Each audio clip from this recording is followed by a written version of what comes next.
지금 여러분께서는 크리스찬 헤럴드에서 전해드리는 이 새벽을 주님과 2부 순서 함께하고 계십니다. 이 시간에는 하나님 앞에 감동을 드리는 예배의 요람 나성세계로교회 임지석 목사님께서 민수기 12장 1절로 8절까지를 본문으로 온유함을 가진 사람이라는 제목의 설교 말씀해 주시겠습니다. 신앙인에게 필요한 덕목 가운데 하나는 온유함인데요. 온유함을 통해서 하나님은 물론이고 사람에게 인정을 받을 수 있습니다. 그러나 오늘 우리는 이 본문을 통해서 온유함을 잃어버린 사람들을 만나게 되는데요. 그들은 바로 미리암과 아론이라는 사람들이에요. 모세가 이방 여인과 결혼한 사실을 비방함으로써 그렇게 이성을 잃고 온유함을 잃게 되었던 것입니다. 그들은 이렇게 함으로써 하나님이 세우신 지도자를 욕하고 하나님의 권위에 도전하는 그런 죄를 범하게 됩니다. 이때 하나님의 사람 모세는 이와 반대로 온유함이 지면의 모든 사람보다 승하다 그렇게 말씀을 하고 있는데, 그는 온유함을 통해서 자신을 중상모략하는 형제 또 자매에게 철저히 온유함으로 그런 어려움도 견뎌낼 수가 있었던 것입니다. 성경이 말하는 온유함이라는 것은 원래 잘 길들여진다 그런 의미가 있는데, 모세와 같이 하나님의 말씀에 길들여짐으로 철저히 순종하는 것을 말씀을 하고 있어요. 오늘 보지만 세상은 갈수록 이 온유함을 잃어버린 가운데 이웃에 대한 사랑, 형제에 대한 사랑이 점점 식어지고 메말라지는 것을 생각해 볼 수가 있습니다.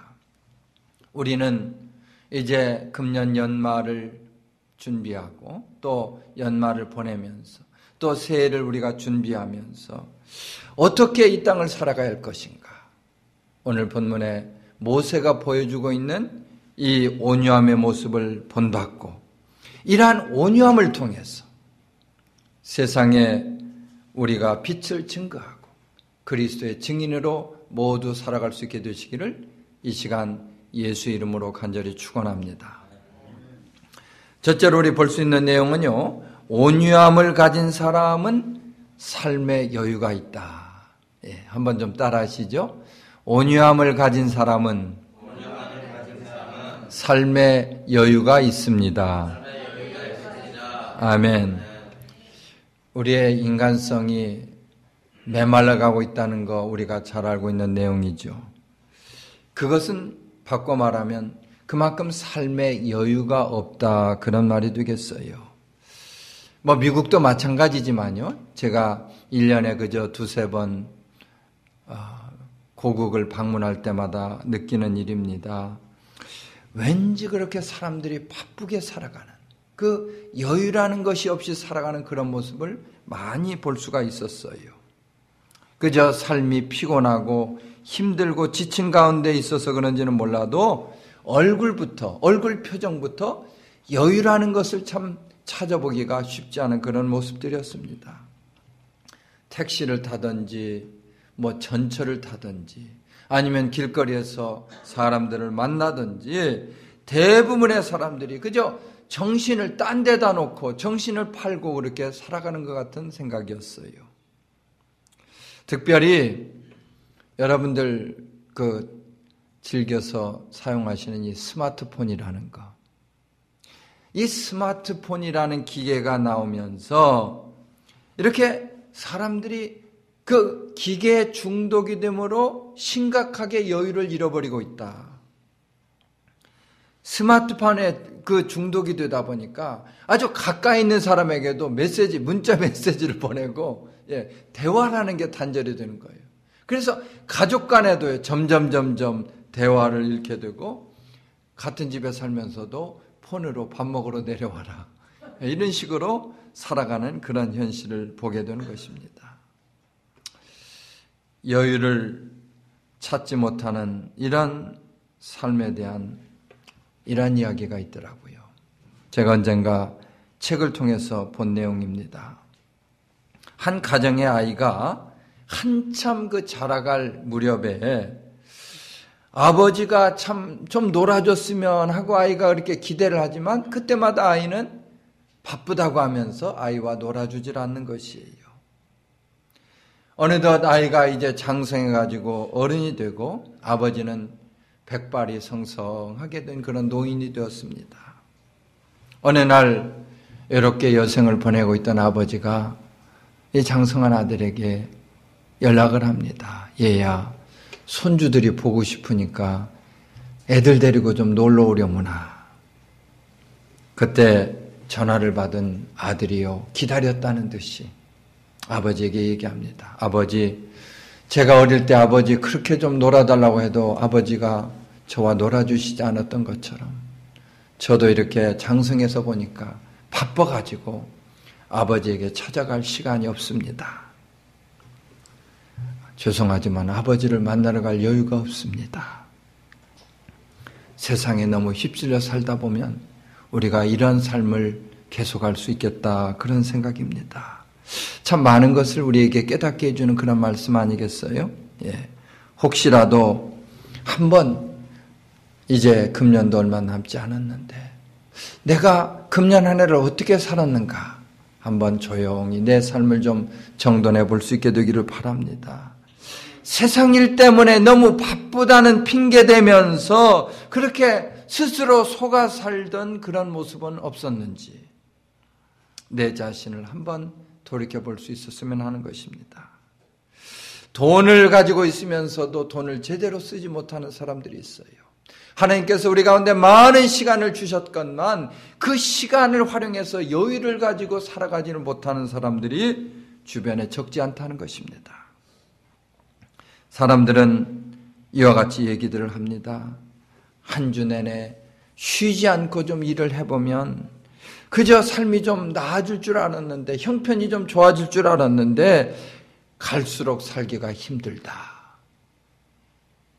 전보다 더 많은 것을 누리지만 여전히 여유를 찾기가 힘들다. 그런 얘기를 하는 것을 듣게 됩니다. 하나님께서는 우리에게 여유를 찾을 수 있도록 삶의 처방을 주셨는데 사람들은 자기 꾀에 빠졌어. 이렇게 여유를 찾지 못한 채 세상 가운데 허우적대고 있다는 이 사실을 생각해 볼 수가 있습니다. 하나님께서는 일찍이 이스라엘 백성들에게 양식을 주시면서 너희들은 엿새 동안 세상에 나가서 땀 흘려 일을 하고 일주일간 그것을 가지고 일주일간 넉넉히 먹고 살 수 있도록 그렇게 배려를 해 주셨습니다. 주의 날에는 영적인 안식을 이루라고 그들에게 분명히 말씀하셨어요. 그리고 삶의 여유를 가질 수 있도록 그들에게 배려를 해 주셨습니다.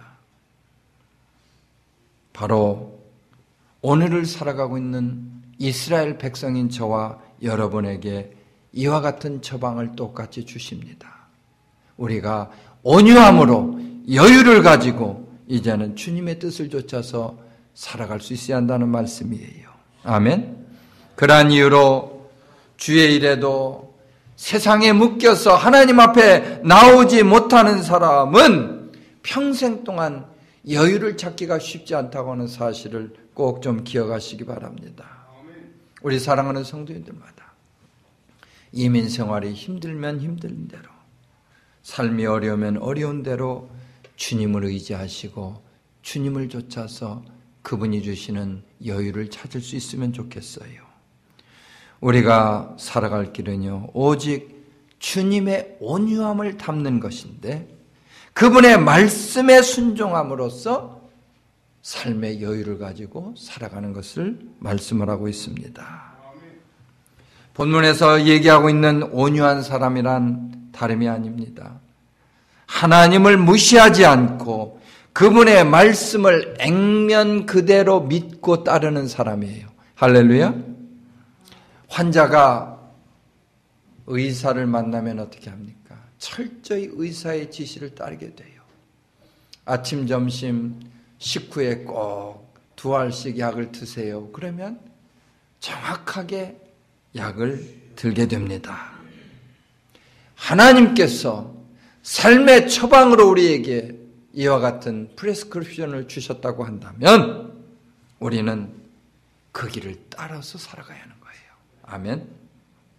히브리서 기자는 히브리서 5장에서 이렇게 말씀을 합니다. 그가 아들이시라도 받으신 고난으로 순종함을 배워서 온전하게 되었은즉 자기를 순종하는 모든 자에게 영원한 근원이 되시고, 주님이 우리에게 순종의 본을 이루어 주셨습니다. 할렐루야.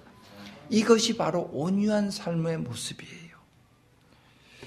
우리에게 있는 생각이나 어떤 가치관이나 이런 모든 것들을 내려놓고 주님이 원하시는 그 길을 따라가는 게, 그것이 바로 온유한 삶의 법칙이 되겠어요. 여러분, 더 이상 우리가 여유도 없이 살아가는 그런 모습을 계속하기를 원치 않는다면 온유함으로 주님 안에 거하실 수 있기를 간절히 바랍니다. 하나님의 말씀에 순종함으로 철저히 주의 날을 지키고 지킬 것을 지킴으로써 바로 그것이 우리가 살 길이고 바로 이민생활의 여유를 찾는 길이 되겠어요. 삶의 여유를 찾기를 원하십니까? 이 땅에서는 죽었다 깨나도 여유라는 것을 찾을 수가 없지만 온유함으로 주의 날개 아래 거하게 되실 때 우리가 넉넉히 여유를 찾을 수 있다고 하는 사실을 믿으시면 한번 아멘 하시기 바랍니다. 둘째로, 온유함을 가진 사람은요, 지도자를 귀하게 여기는 사람입니다. 한번 좀 따라 하시죠. 온유함을 가진 사람은 지도자를 귀하게 여깁니다. 믿으십니까? 어떠한 단체나 조직이든지 지도자를 지도자로 대접할 때, 그때 그 단체나 조직이 온전할 수가 있어요. 지도자를 귀하게 여기지 않는 사람은 그만큼 자신도 대접을 받을 수가 없다는 말씀입니다. 이 가운데 컴퓨터의 황제로 잘 알려져 있는 그 빌 게이츠라는 분을 모르는 분은 없으시죠? 예, 다들 알고 계시죠? 이분은 마이크로소프트 회사를 세웠는가 하면은 세계적인 부자로 알려져 있어요. 그러니까 이분은 돈을 잘 벌기도 했지만 또 돈도 잘 쓸 줄 아는 그런 사람입니다. 그런데 빌 게이츠가 이렇게 되기까지 그가 성공할 때까지 그의 수하에서 그림자처럼 그를 따라다니면서 헌신했던 사람을 아는 사람은 별로 많지가 않아요. 그는 다름이 아니라 몇 년 전에 이 LA의 프로농구팀인 그 클리퍼스를 인수한 바 있는 스티브 바머라고 하는 분인데요. 이분은 빌 게이츠와 같이 하버드 대학에서 동창으로서 같이 공부를 한 사람이에요. 머리도 아주 우수한 사람입니다. 그럼에도 불구하고 그는 20년이라는 긴 세월 동안 한결같이 자기 동창인 빌 게이츠를 섬기면서 그렇게 지도자로 세웠습니다.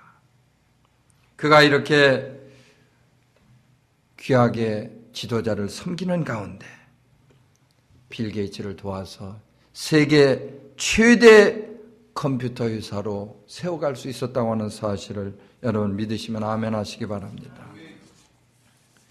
구약에 그 여호수아 장군이 나오고 있는데요. 여호수아 장군이 이스라엘 백성들을 이끌고 전쟁에 임하도록 한 번은 하나님의 명을 받습니다.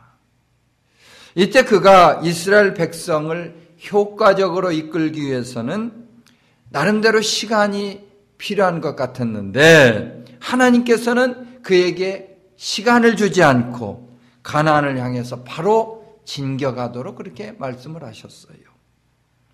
그 이유는 가나안 땅을 정복하는 계획이 바로 여호수아가 아닌 하나님의 계획 가운데 들어있었기 때문입니다. 아멘? 지휘관은 우리 군에서도 보지만 부하에게 명령을 내릴 때 그 일어날 모든 일에 대해서 소소하게 다 얘기를 하지 않습니다. 우리는 이와 마찬가지로 우리의 지휘관이요 대장이 되시는 주님의 능력을 얻기 위해서 그냥 그분이 시키는 대로 그분을 따라서 그분을 귀하게 여기면서 그분의 일을 감당하면 되는 것이에요. 영적 전쟁을 이루는 데 있어서 대장이신 주님을 귀하게 여길 수 있어야 합니다. 아멘입니까?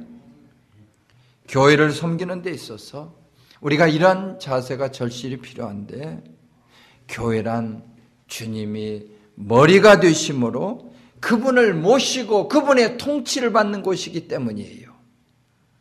그래서 교회가 건강하려면 머리 되시는 주님의 뜻을 따라야 되겠고 그분이 지도자로 택해 주신 지도자의 또 명을 따라서 그 지도자를 귀하게 여기면서 그렇게 순종함으로 나갈 수 있어야 하는 것입니다.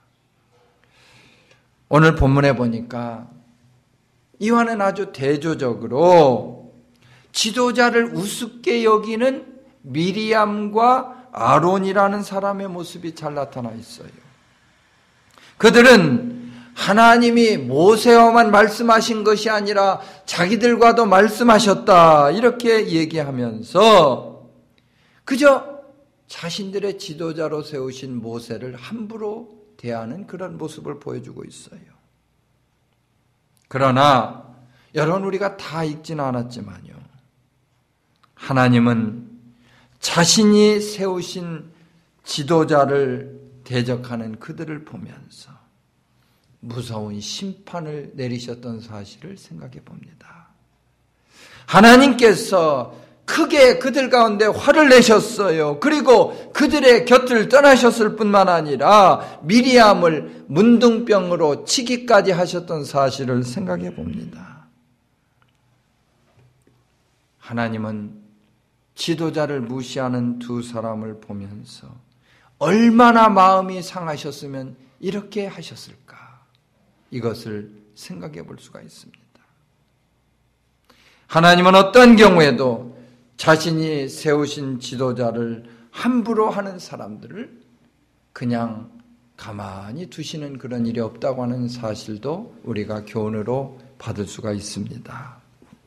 그러한 의미에서 우리 사랑하는 성도님들마다 공동체 안에서 지도자를 귀하게 여길 수 있기를 예수 이름으로 축원합니다. 주님이 세우신 교회 지도자를 대할 때요, 그분의 권위를 생각하는 거예요. 지도자를 세우신 하나님의 권위를 생각하라는 그 말씀입니다. 목사나 장로나 찬양대원이나 교사나 다 같이 하나님께서 교회를 위해서 세우신 일꾼이요 지도자들입니다. 지도자들을 귀하게 여길 때 그들을 세워주신 주님으로부터 인정을 받을 수가 있습니다.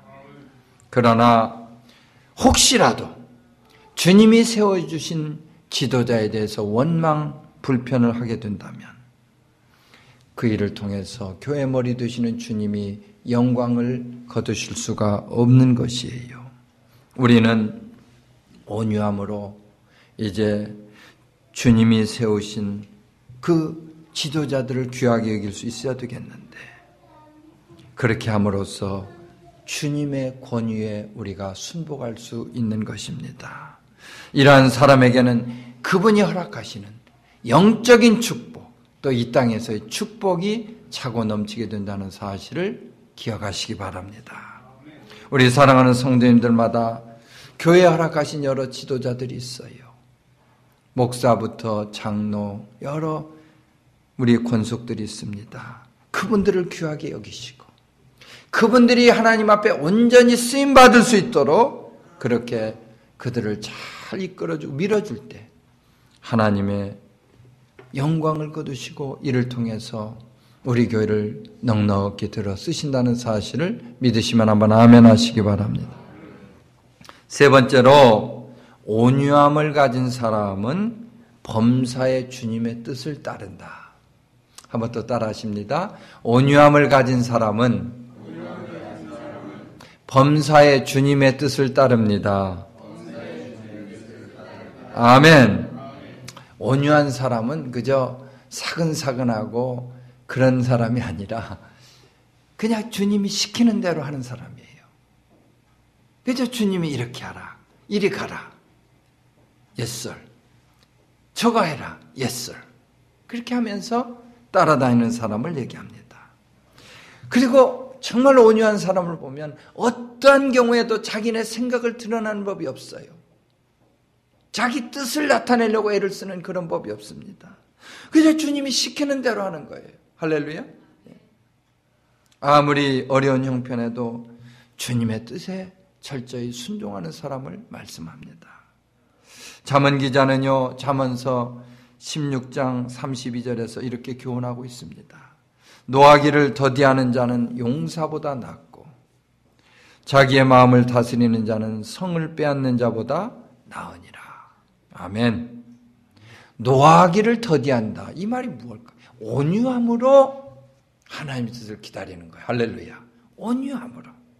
시편 기자도 말씀하고 있습니다. 온유한 자는 땅을 차지하며 풍부한 화평으로 즐기리로다.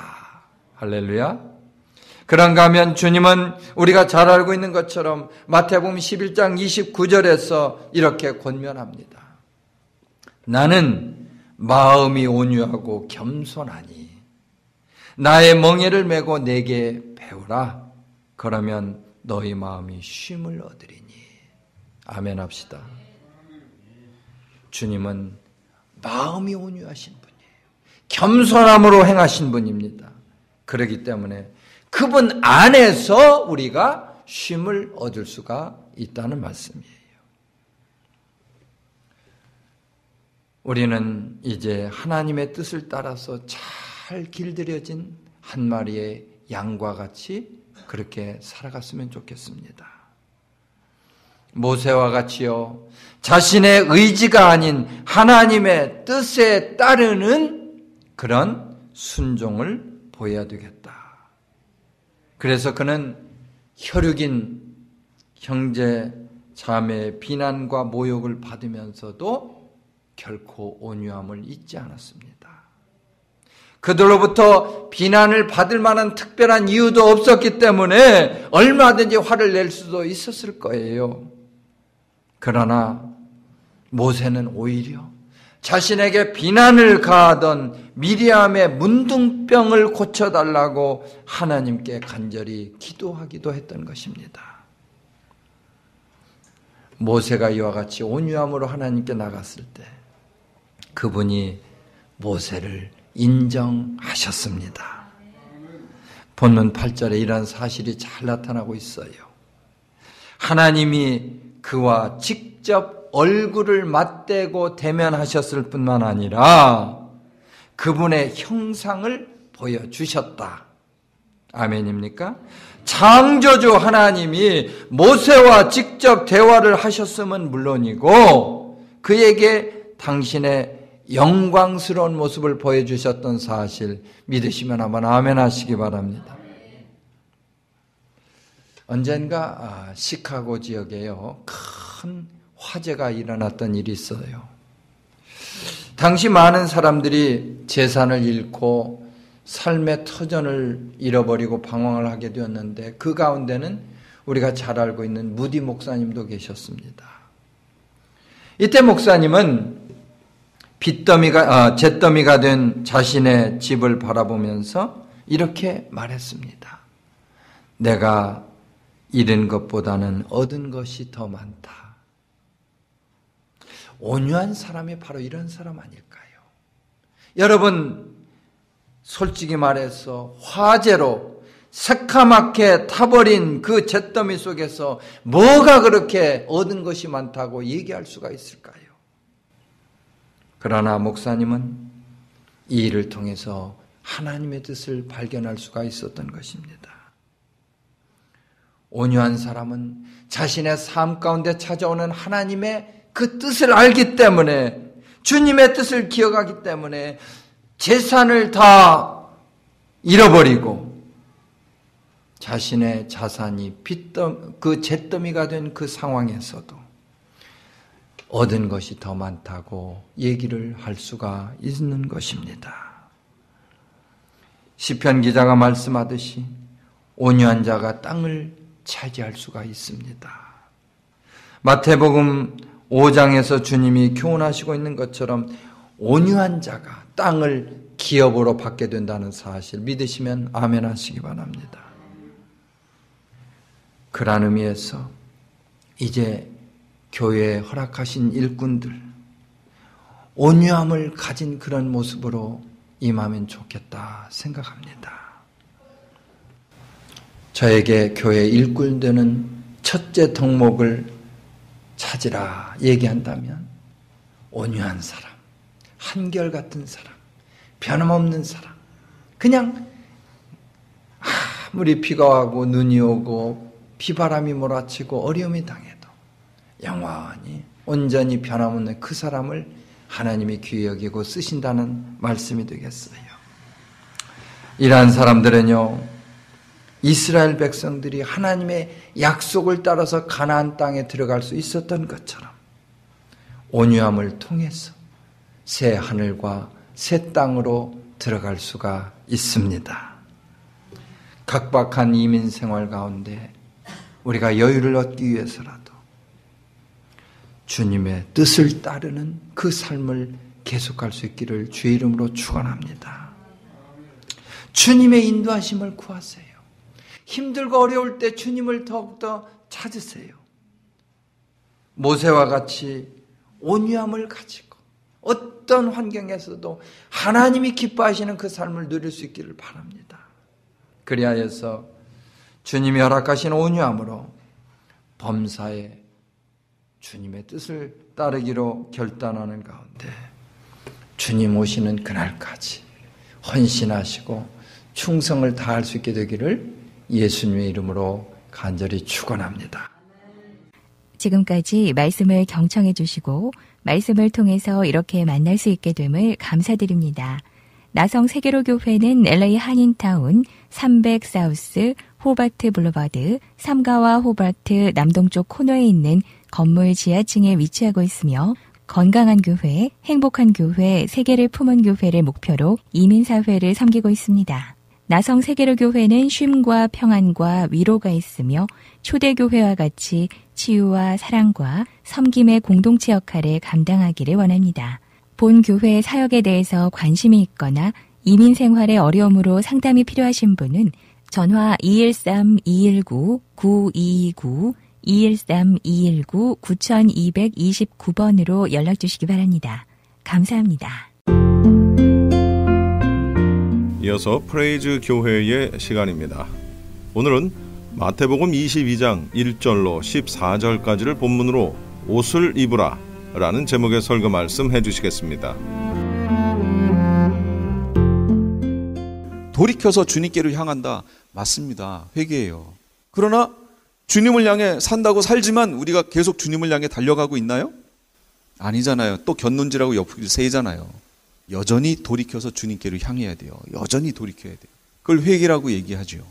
죄에 대해서 우리는 여전히 회개해야 합니다. 그래서 옷을 깨끗하게 씻어야 돼요. 이게 계시록에서 주는 마지막 우리에게 주는 메시지예요. 무엇을 준비할까요? 옷을 입어야 되고 옷을 지켜야 한다는 거예요. 옷을 지키지 않으면 주님 만날 수 없다. 그 얘기입니다. 4번, 만약 옷이 벌거벗겨지면 어떻게 될까요? 계시록 3장 17절이에요. 네가 말하기를 나는 부자라 부요하여 부족한 것이 없다 하나 네 곤고한 것과 가련한 것과 가난한 것과 눈먼 것과 벌거벗은 것을 알지 못하도다. 그렇게 얘기합니다. 벌거벗은 것을 알지 못한다고 우리에게 얘기해 주고 있어요. 계시록 3장 17절 말씀인데 여기 3장 17절 말씀은 누구에게 하시는 거냐면 라오디게아 교회에게 하시는 말씀이에요. 라오디게아 교회가 스스로 나는 부자다, 부유하다 이렇게 얘기한다는 거죠. 그러나 주님은 뭐라고 평가하시냐면 여기 있는 본문처럼 부자라 부요하여 부족한 것이 없다 하나 네 곤고한 것, 가련한 것, 가난한 것, 눈먼 것, 벌거벗은 것을 알지 못한다. 그렇게 얘기하고 있습니다. 라오디게아 교회는 현대 우리가 살고 있는 우리들의 교회를 지금 말하고 있는 거예요. 이 모습이. 현대 교회들이 다 거의 이 모습이에요. 이 모습. 부족하다, 부족함이 없다, 부요하다 이렇게 얘기들 하고 있죠. 그러나 아닙니다. 다 벌거벗고 있어요. 그래서 그들에게 계시록 16장 15절에 예수님이 뭐라고 하시냐면 보라 내가 도둑같이 오리니 누구든지 깨어 자기 옷을 지켜 벌거벗고 다니지 아니하며 자기의 부끄러움을 보이지 아니하는 자는 복이 있다. 이렇게 얘기하십니다. 주님이 오셨을 때 자기 옷을 지키지 못하고 벌거벗고 다니는 자가 있을 거라는 거예요. 이 말씀 내용을 보면. 그럼 벌거벗고 다니는 자가 있을 것이라는 말씀의 전제 조건은 뭐예요? 옷을 입고 있었다지요. 그렇죠? 옷을 입고 있었던 자가 벌거벗는 거지 입지도 않은 사람한테 이 얘기를 하실 필요가 없지요. 여기 있는 내용은 교회들에게 하시는 말씀이라니까요, 지금. 그래서 멸망받게 되는 수순이 있습니다. 호세아 2장 3절에 보면 그렇지 아니하면 내가 그를 벌거벗겨서 그 나던 날과 같게 할 것이요 그로 광야같이 되게 하며 마른 땅같이 되게 하며 목말라 죽게 할 것이다. 계시록 16장 15절 누구든지 깨어 자기 옷을 지켜 벌거벗고 다니지 아니하며 이 얘기는 뭐냐면 첫 번째는 옷이 더러워지는 거예요. 멸망받는 수순이에요. 옷이 더러워집니다. 그런데도 이걸 깨닫지 못해요. 그럼 나중에는 옷이 벗겨져 버립니다. 벌거벗겨지는 거예요. 그런데 그 상황에서 예수님이 오시면 이 사람 어떻게 된다고요? 노골적인 표현으로 구원을 얻지 못한다 그 얘기입니다. 그렇지요? 이 내용이 계시록의 말씀이에요. 그럼 지금 제가 설명드렸던 이 사람들은 대상이 누구였어요? 세상 사람들이요? 아니죠. 그들은 아예 옷을 안 입었잖아요. 처음부터. 그러니까 옷이 더럽혀지고 벌거벗겨진다는 내용은 옷을 입고 있었던 이들에게 하시는 말씀이라는 거예요. 하나님의 백성이라고 얘기했던 이들, 그들에게 주시는 말씀이에요. 그러니까 정말 조심해야 되는 거예요. 계시록을 보고 우리가 깨달아야 되는 말씀이에요. 삶을 조심해야 됩니다. 그래서 2번, 벌거벗겨지면 그 다음에는 어떻게 해야 돼요? 옷을 사야 합니다. 이 부분이 성도님들이 안 들어보셨던 부분일 거예요. 여기가. 벌거벗겨졌어요. 그러면 다시 사야 합니다. 계시록 3장 18절이에요. 내가 너를 권하노니 내게서 불로 연단한 금을 사서 부요하게 하고 흰옷을 사서 입어 벌거벗은 수치를 보이지 않게 하고 안약을 사서 눈에 발라 보게 하라. 라오디게아 교회에게 지금 말씀하시는 거예요. 라오디게아 교회에게 말씀하시는 거예요. 교회에게. 교회 아닌 이들에게 말씀하시는 내용이 아니에요. 이 계시록은요. 교회에게 말씀하신 거예요. 이미 옷을 입고 있다라고 얘기했던 이들에게 말씀하신 거예요. 사서 입어라. 그래서 마태복음 25장 9절에도 열처녀 비유가 나오죠. 거기에 보면 슬기 있는 자들이 대답하여 이르되 우리와 너희가 쓰기에 다 부족할까 하노니 차라리 파는 자들에게 가서 너희 쓸 것을 사라. 이렇게 나옵니다. 사라. 그럼 여기 산다라는 의미가 뭘까요? 실제적인 의미. 이사야서 55장 1절 3절이에요. 거기 같이 한번 읽어봐요. 잘 따라서 읽어보세요. 시작. 오호라 너희 모든 목마른 자들아 물로 나아오라. 돈 없는 자도 오라. 너희는 와서 사 먹되 돈 없이 값 없이 와서 포도주와 젖을 사라. 너희가 어찌하여 양식이 아닌 것을 위하여 은을 달아주며 배부르게 못할 것을 위하여 수고하느냐. 내게 듣고 들을지어다. 그리하면 너희가 좋은 것을 먹을 것이며 너희 자신이 기름진 것으로 즐거움을 얻으리라. 너희는 귀를 기울이고 내게로 나와 들으라. 그리하면 너희 영혼이 살리라. 내가 너희를 위하여 영원한 언약을 맺으리니 곧 다윗에게 허락한 확실한 은혜니라. 여기에 사라라는 말을 두 단락에서 표현해 줬어요. 제가 그래서 거기다 줄을 쳐놨죠. 사라라는 의미가 첫 번째는 뭐예요? 내게 듣고 들을지어다. 그러니까 내게 들어라.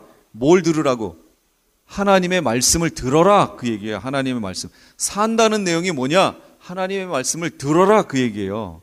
그 다음 거기 너희는 귀를 기울이고 내게로 나와 들으라. 역시 똑같죠. 귀를 기울여서 나와서 하나님의 말씀을 들어라. 그 얘기예요. 지금 주일마다 그리고 예배 때마다 선포되어지는 하나님의 말씀, 이걸 듣는 것이 무엇이냐? 이게 지금 사는 거예요. 사는 거예요. 그런데 하나님의 말씀 듣는 것이 사는 거예요. 이렇게 중요한데 우리는 하나님의 말씀 듣는 것을 여태까지 해왔던 그냥 여태까지 예배 시간에 있었던 일로 그냥 가볍게 치부하고 넘긴다는 거죠. 이게 지금 우리의 구원을 사고 있는 거예요. 옷을 사고 있는 겁니다. 얼마나 중요한지 몰라요. 그런데 마지막 때가 되면 그 열처녀 비유를 통해서 보면 열처녀의 기름이 떨어졌어요. 그랬더니 슬기로운 5처녀가 뭐라고 하냐면 미련한 5처녀가 기름 좀 나눠달라 이렇게 얘기합니다. 그랬더니 슬기로운 5처녀가 너희나 우리나 같이 쓰기에 부족할까 하니까 너희가 가서 사라 이렇게 얘기합니다. 그랬더니 그들이 가서 삽니다. 실제 사갖고 와요. 왔는데 와보니까 어떻게 됐어요? 문이 닫혀버렸어요. 이 얘기는 뭘 의미할까요? 사는 것도 그렇죠. 때가 있다요. 지금 이방인들을 향하신 하나님의 구원의 문이 7년 환란이 들어가면 닫혀집니다. 100%는 아니에요. 왜냐하면 예전에 이스라엘에 있었던 구원의 문이 이방을 향해서 틀어졌던 것처럼, 그러나 여전히 유대인들도 그 당시에도 구원을 얻었잖아요. 소수긴 하지만 그것처럼 7년 환란 기간이 들어가면 이방인의 구원의 문이 거의 닫힐 겁니다. 물론 하나도 안 돼! 이렇게 하시지는 않을 거예요. 그러나 극소수가 될 거예요. 그리고 그 구원의 문이 이스라엘로 열려집니다. 이게 구원의 흐름이에요. 그러니까 이방인인 우리 입장에서 봤을 때는 때가 임박한 거예요. 구원의 때가 임박한 겁니다. 그러니까 이 복음이 빨리 주변에 있는 이들에게 전해져야 돼요. 그래서 그들이 구원의 문 안으로 빨리 들어와야 됩니다. 문이 닫힌 후에는 아무리 두드려도 소용이 없어요. 노아의 홍수가 났을 때 하나님이 그 문을 닫으셨습니다. 그 다음에 그 문을 아무리 두드려도 소용이 없어요. 그 문은 열리지 않습니다. 하나님이 닫으셨기 때문에 그래요. 환란 기간에 들어가면 이방인을 향한 구원의 문은 닫힙니다. 그 전에 우리가 빨리 사야 돼요. 잃어버린 자들은 사야 돼요. 그러니까 우리의 신앙이 그냥 물에 물 탄 듯 술에 술 탄 듯 이렇게 신앙생활 해갖고는 어림도 없다라는 거죠. 앞으로의 신앙생활이라는 것이. 그 환란을 거쳐갈 수도 없지만 여기 옷을 지킨다라는 측면으로 봤을 때 그 상황에서 주님 오시면 다 떨어져 나간다 그 얘기입니다. 제가 지금 드리고 있는 이 말씀들을 잘 분석해 보시면 기존에 계시록을 보기 전 앞 단계에 있었던 교리들과 부딪히는 부분들이 분명히 있을 겁니다. 그러나 어쩔 수 없어요. 저는 여기 계시록에 있는 말씀대로 가야 되기 때문에 그대로 전합니다. 그것에 대한 평가는 하나님이 하실 줄로 믿습니다. 그러므로 마지막 결론 부분이에요. 옷을 어떻게 해야 돼요? 지켜야 돼요. 지켜야 돼요. 이게 계시록의 복음이에요. 옷은 지켜야 되는 거예요. 계시록 16장 15절 보라 내가 도둑같이 오리니 누구든지 깨어 자기 옷을 지켜 벌거벗고 다니지 아니하며 자기의 부끄러움을 보이지 아니하는 자는 복이 있도다. 그래서 1번 옷 관리의 최고 방법은 옷을 지키는 겁니다. 그럼 지킨다는 말의 의미는 또 뭔가요? 옷을 지킨다. 첫째, 믿음을 지키는 것을 얘기합니다. 계시록 14장 12절 성도들의 인내가 여기 있나니, 오늘 낮 예배 때 말씀 인내였죠. 환난은 인내는 연단은 소망을 이룬다고 그랬잖아요. 여기 성도들의 인내가, 그럼 이 인내 앞에 뭐가 있었다는 거예요? 환난은 인내를 그랬으니까 인내 앞에 뭐가 있었어요? 그렇죠. 이 마지막 시대를 살아가는 성도들에게 반드시 환난이 있다 그 얘기예요. 그러니까 인내가 나오는 거예요. 그다 함께 성도들의 인내가 여기 있나니 그들은 하나님의 계명과 예수에 대한 믿음을 지키는 자들이니라. 환난 앞에서 우리가 해야 될 것은 믿음을 지키는 거예요. 하나님의 말씀, 예수에 대한 믿음, 이거 지키는 겁니다. 그런데 디모데전서 1장에 보니까 이런 말씀이 있어요. 믿음과 착한 양심을 가지라. 어떤 이들은 이 양심을 버렸고 이 믿음에 관하여는 파선하였느니라. 그 가운데 후메네오와 알렉산더가 있으니. 그러면 보세요. 믿음과 착한 양심을 가지라 해놓고 그 다음 뭐라고 나왔냐면 어떤 이들은 이 양심을 버렸고, 그럼 버렸고라는 말의 전제 조건은 뭐예요? 가지고 있었는데 버린 거죠. 없는데 버릴 수는 없잖아요. 가지고 있었다 그 얘기예요. 그리고 이것에 대한 확정적인 말이 그 뒤에 있죠. 관하여는 파선하였느니라. 그래서 제가 거기 찾아놨잖아요. 파선이 뭐예요? 풍파를 만나거나 암초 따위에 장애물에 부딪혀 배가 파괴된 거예요. 믿음이라고 하는 배를 이들이 몰고 가다가 삶 속에 닥쳐온 어떤 환란이라든지 이런 것이 있었는데, 장애물이 있었는데 그 앞에서 파선해버렸단 얘기예요. 믿음을 버려버렸다 그 얘기예요. 그럼 한 번 믿음이 영원한 구원이에요? 아니죠. 여기 지금 바울도 얘기하고 있잖아요. 디모데전서에. 파선했다고 얘기하잖아요. 그 대표적인 사람을 얘기해 주지요. 후메네오와 알렉산더가 그 믿음을 버려버렸다라고 얘기하는 거예요. 근데 어떻게 한 번 구원이 영원한 구원이에요? 아니에요.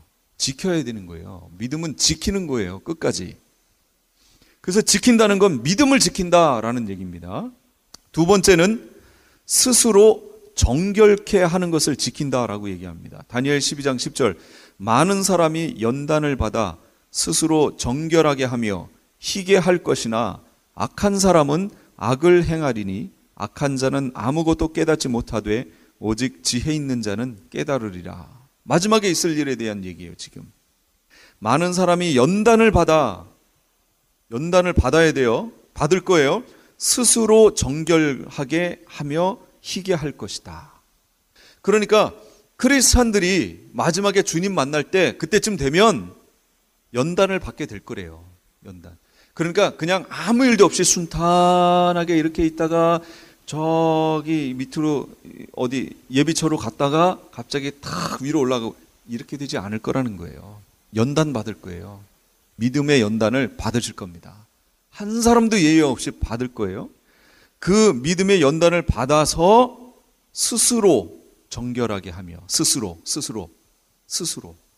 나는 안 하려고 그랬는데 하나님이 억지로 나를 씻겨주시고 이게 아니고 우리가 스스로 신부가 스스로 자기를 준비했다고 그랬잖아요. 스스로 예복을 준비했다고 스스로 희게 할 것이래요. 그런 시대가 올 것이라는 겁니다. 그러니까 우리 삶 속에 어려운 일이 닥치고 연단 받을 만한 일이 생기거든 당연하구나 여기시고요. 그 일을 통해서 희게 만들고 더 정결케 우리 자신을 만들어야 할 줄로 믿습니다. 예. 그리고 또 지킨다라는 의미는 신부단장한다 그 얘기예요. 계시록 19장 7절 8절. 우리가 즐거워하고 크게 기뻐하며 그에게 영광을 돌리세. 어린 양의 혼인 기약이 이르렀고 그의 아내가 자신을 준비하였으므로 그에게 빛나고 깨끗한 세마포 옷을 입도록 허락하셨으니 이 세마포 옷은 성도들의 옳은 행실이로다. 그렇게 나옵니다. 아내가 예비하는 거예요. 아내가 스스로 옳은 행실의 세마포 옷을 입는 것, 이게 결혼 예복입니다. 그래서 아까 마태복음 22장에 보셨던 이게 그 예복인 거예요. 그런데 예복을 입지 않고 들어오는 이들이 있다는 거죠. 그러나 그들에 대해서는 왕이 뭐라고 명령을 내려요? 수족을 묶고 바깥 어두운데 쫓아내라 라고 얘기합니다. 거기서 슬피 울며 이를 갈미 있으리라. 그러므로 옷 입는 것이 얼마나 중요한가라는 거예요. 이 옷이라고 하는 입장에서 앞에 있는 신약에 있는 내용들을 쭉 훑어보십시오. 그럼 우리가 알고 있는 교리가 어떤 것인가가 나옵니다. 우리는 처음에 우리는 아담 말고 아담은 처음에 입고 있었죠. 입고 태어났지만 태어난 게 아니라 만들어졌지만 그는 타락으로 인해서 옷이 벗겨져 버렸습니다. 우리는 아예 벗고 태어났어요.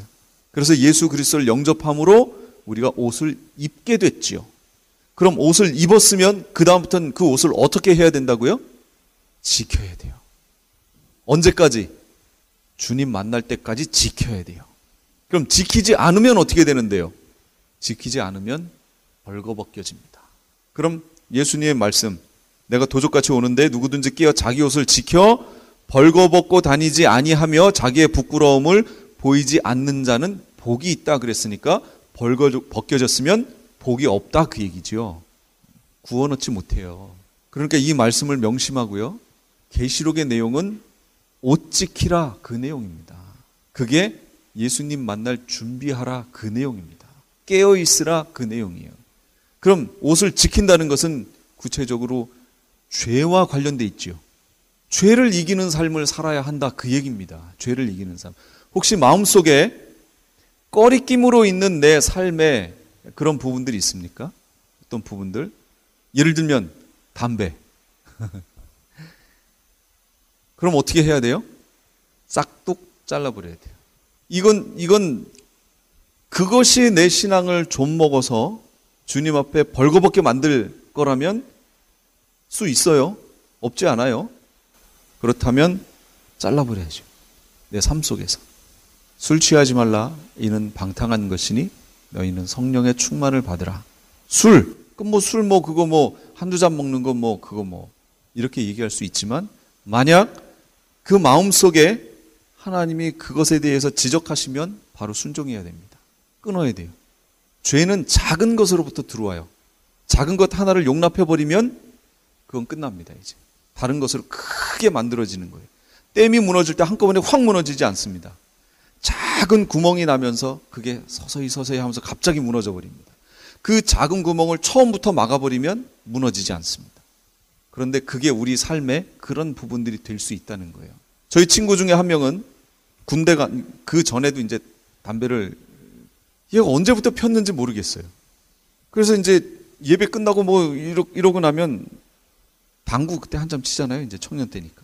당구장을 가면 담배를 턱 무는 거예요. 그래서 이상하다. 얘가 언제부터 담배를 폈지? 모르겠는데 언제부터 담배를 폈어요. 그냥 자연스럽게 이렇게 돼버렸어요. 군대를 갔습니다. 공군을 갔어요. 공군을 갔는데 다행히 자기 위에 이제 상관을 크리스찬을 만났어요. 그래서 그 상관이 몇 년 동안을 큐티했던 내용을 가지고 그걸 교재를 만들어서 사람들 훈련시키는, 그리고 자기 자녀들을 그걸로 훈련을 시켜야 되는데 부모가 하려니까 조금 그러니까 그 내용을 이 친구에게 줘서 이 친구로 하여금 자녀들을 교육해달라 이렇게 맡겼어요. 이 친구가 이제 그걸로 열심히 성경 공부해서 가르치고 막 이 군대에서요 지금 막 하다가 어느 날부터인가 하나님이 그 담배 태우는 거에 대해서 지적을 하시는 거예요. 태울 때마다 마음이 깨름직해요. 근데 끊으려고 해봤는데 안 되더라는 거예요. 너무 힘들다. 그러다가 기도했대요. 하나님, 그러면 어떤 특정한 장소 거기에 들어갈 때는 제가 안 피겠습니다. 이렇게 결정을 내렸대요. 그래서 어디에 가서는 많은 장소들이 있는데 예전에는 거기에 가서 폈는데 여기를 딱 빼버렸대요. 여기 가서는 절대 담배를 안 핀다. 빼버렸대요. 그리고 시간이 조금 지나고 하나님 이번에는 여기에 가서 안 피겠습니다. 그 장소로 가서 거기서도 안 핀 거예요. 여기서도 안 피고 거기서도 안 피고 이 장소 가서도 안 피고 마지막으로 끄는 데가 어디냐면 화장실이래요. 하나님 이제는 이제 마지막으로 화장실 가서 제가 담배를 안 태우겠습니다. 결론을 내리고 화장실 가서 이제 안 태우는 그 훈련을 했대요. 자기가 기도하고 화장실에 가서 딱 끊으니까 그다음 딱 끊어지더래요. 그리고 가서 끊었어요. 그러니까 끊는 건 여러 가지 방법이에요. 여러 가지가 있으니까 각자 주시는 대로 하시는데 하나님이 그 마음을 주셨다면 하셔야 돼요. 그건 하나님이 말씀에는 로고스의 말씀이 있고 레마의 말씀이 있죠. 로고스는 기록된 말씀, 레마의 말씀은 특히 기록됐지만 그 특별히 나에게 주시는 어떤 깨달음, 그런 말씀, 그것이 하나님이 나에게 주시는 부분이 있다면 순종해야 됩니다. 이게 2016년도에 우리가 해야 할 일입니다. 하나님이 주시는 말씀에 하나하나 순종해 나가기 연습, 순종의 연습. 이거는 누구는 해야 되는 거고 누구는 안 해도 되는 이런 거 없어요. 훈련 안 해야 되는 사람은 한 명도 없습니다. 우리 모두는 다 훈련해야 돼요. 그래서 2016년도에는 작은 것이어도 좋아요. 아주 작은 것이어도 좋습니다. 훈련하셔야 돼요.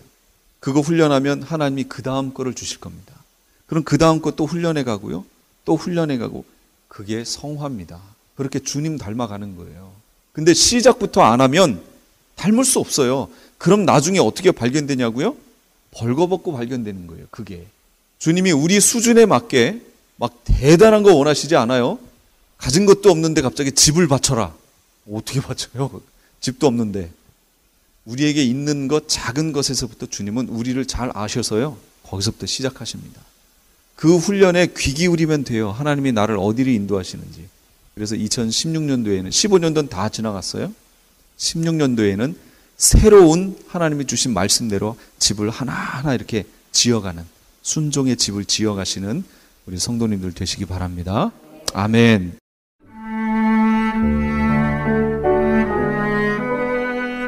지금까지 프레이즈 교회의 시간이었습니다. 프레이즈 교회에서는 지난 2015년 한 해 동안 요한계시록 강해를 진행했습니다. 이제 새해 2016년에는 2월 첫째 주 주일부터 요한계시록 강해가 새롭게 시작됩니다. 참여를 원하시는 분들은 2668 웨스트 피코 블루버드 피코와 캔모에 위치한 프레이즈 교회로 오시거나 전화 213-700-9833 213-700-9833번으로 연락 주시기 바랍니다. 지금까지 크리스찬 헤럴드가 제공하는 이 새벽을 주님과 1부, 2부 순서 모두 함께 하셨습니다. 오늘 순서 여기서 마무리하겠습니다. 내일 뵙겠습니다. 고맙습니다.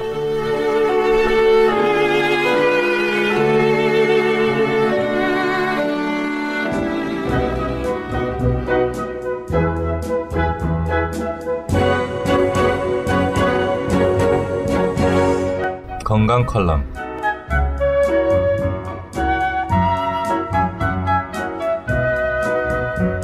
안녕하세요. 건강 칼럼 8번째 시간입니다. 오늘은 기에 대하여 이야기 나누어 보도록 하겠습니다. 기가 왕성하면 혈기가 왕성하다고 하고 기가 떨어지면 감기에 걸렸다고들 합니다.